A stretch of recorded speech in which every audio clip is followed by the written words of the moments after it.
Life's Biggest Questions. I'm Ron Mackenzie Lafergie. We're on Patreon now. Stay tuned to the end to hear more about how you can help out and make your voice heard. The Halloween movies are some of the most classic horror flicks out there, and the slash-em-up villain of the movies, Michael Myers, is one of the most recognizable horror villains ever. And with Halloween coming up in 2 days, this seems like a great time to get spooky up in here. So get ready, it's time to ask the question, what if Michael Myers was real? First of all, let's get this out of the way. Yes, Michael Myers is also the name of a famous comedian. Yes, it was tempting to just say screw everyone and make this video about Mike Myers, but I won't, because that would be mean, and I like my job.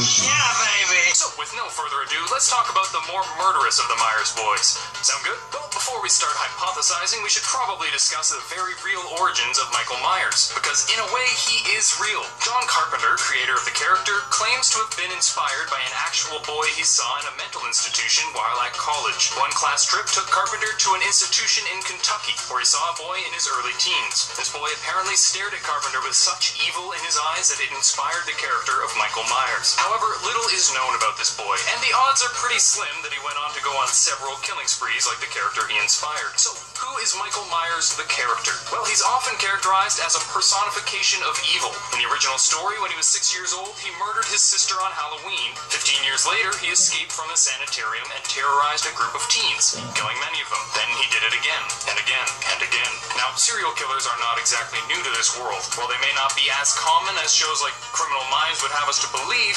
they certainly exist. You need only look to people like Charles Manson or Paul Bernardo to see that some people do incredibly evil things. But what is uniquely terrifying about Michael Myers is that he seems to be just about unstoppable. He can take large amounts of damage undeterred, and even when he's seemingly defeated, he always manages to come back. Shot 6 times? Easy. Burned inside a hospital?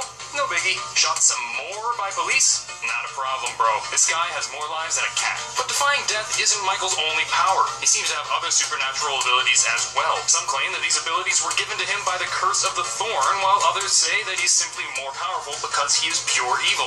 Either way, Michael has shown superhuman strength and durability, and possibly some sort of healing factor. He also seems to be unnaturally stealthy, able to sneak up on people soundlessly. This would make him particularly terrifying in real life. You never know when he might be right behind you.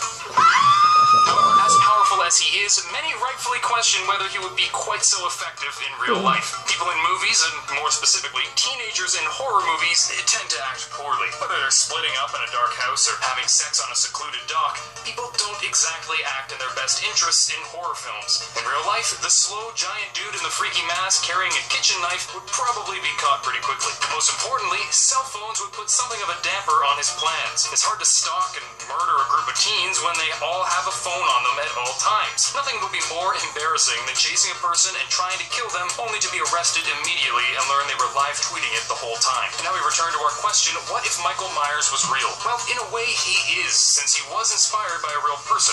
But that person likely does not have the same murderous resume. If the actual character existed in real life, he'd be pretty terrifying. Super strong, great at evading capture, and seemingly immune to death itself, he would be difficult to stop. At the same time, however, the fact that people in the movies tend to act like idiots, and the existence of cell phones would make it a lot more difficult for him to isolate and kill his prey. All told, I think I speak for most people when I say I'm glad he's just in the movies. Thank you for watching Life's Biggest Questions. I hope this was interesting and